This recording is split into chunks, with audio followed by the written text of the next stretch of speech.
আমার নাম মোহাম্মদ শামীম আজাদ, জামালপুর 4 রাস্তা আরাফাত ফার্মেসি। আজকের এই বৃষ্টির দিনে আপনাদের একটি জনমতামত আপনাদের সামনে তুলে ধরার চেষ্টা করবো গাজীপুর রেস্টুরেন্টের পক্ষ থেকে। যে যেখানে যে অবস্থায় আছেন ভিডিওটি বেশি বেশি শেয়ার করবেন, অপরকে জানার সুযোগ করে দেবেন এবং সাথে সাথে আপনার মতামত জানাবেন যে শীতকাল এবং বর্ষাকাল আপনার কোনটা ভালো লাগে। আমরা আজকে কথা বলবো আমাদের প্রিয় ডাক্তার ভাই, ভাই নামটা বলেন এবং আপনার পরিচয়টা বলেন। আমার নাম মোহাম্মদ শামীম আজাদ, জামালপুর 4 রাস্তা আরাফাত ফার্মেসি। আরাফাত ফার্মেসি দোকানটা একটু দেখাই। এই যে ভাই যে দোকানটা দেখতেছেন, এই যে আপনাদের একটু জুম করে দেখালাম, এই আরাফাত ফার্মেসির মালিকের সাথে আমরা কথা বলবো। তো ভাই আসলে বর্ষাকাল এবং শীতকাল, কেউ বলে আমার শীতকাল ভালো লাগে, কেউ বলে আমার বর্ষাকাল ভালো লাগে।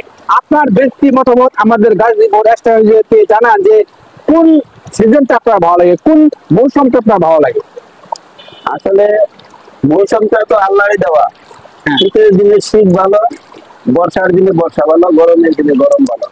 তবে অতি বর্ষাও ভালো না, অতি শীতও ভালো না, যেটা মানুষের জন্য মানানসই এবং সীমিত থাকাই ভালো।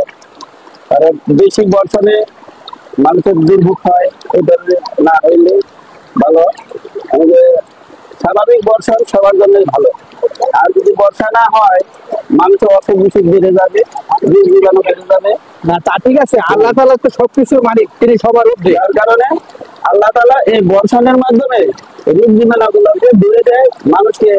এই যে বর্তমানে জুন জুলাই মাস রোদ্রের প্রচন্ডতা, এই তাপমাত্রাটাকে নিয়ন্ত্রণ করার জন্য আল্লাহর তরফ থেকে একটা নিয়ামত আল্লাহ তাআলা আমাদের জন্য দান করেছে।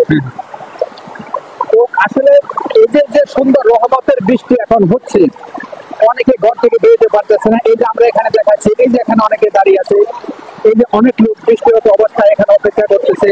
তো তাদের অনেকের মতামত যে না ভাই আমার শীতকাল ভালো লাগে বা আমার বর্ষাকাল, মানে ব্যক্তি মতামত। আল্লাহ তো সবকিছু আল্লাহ তাআলার দান, আল্লাহ তাআলার পক্ষ থেকে আসে। আপনার কি মত সেটা আমরা বলছি।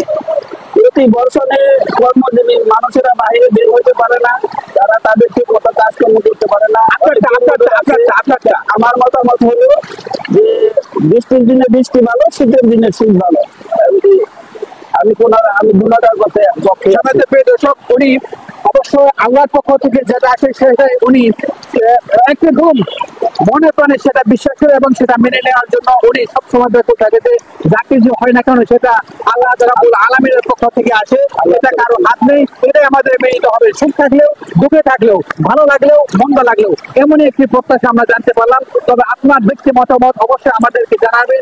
যে যেখান থেকে দেখতেছেন, যে অবস্থায় দেখতেছেন, আপনার মতামত প্রকাশ করুন। গাজীপুর একটা নিউজ। ভালো থাকবেন, সুস্থ থাকবেন এবং সুন্দর থাকবেন।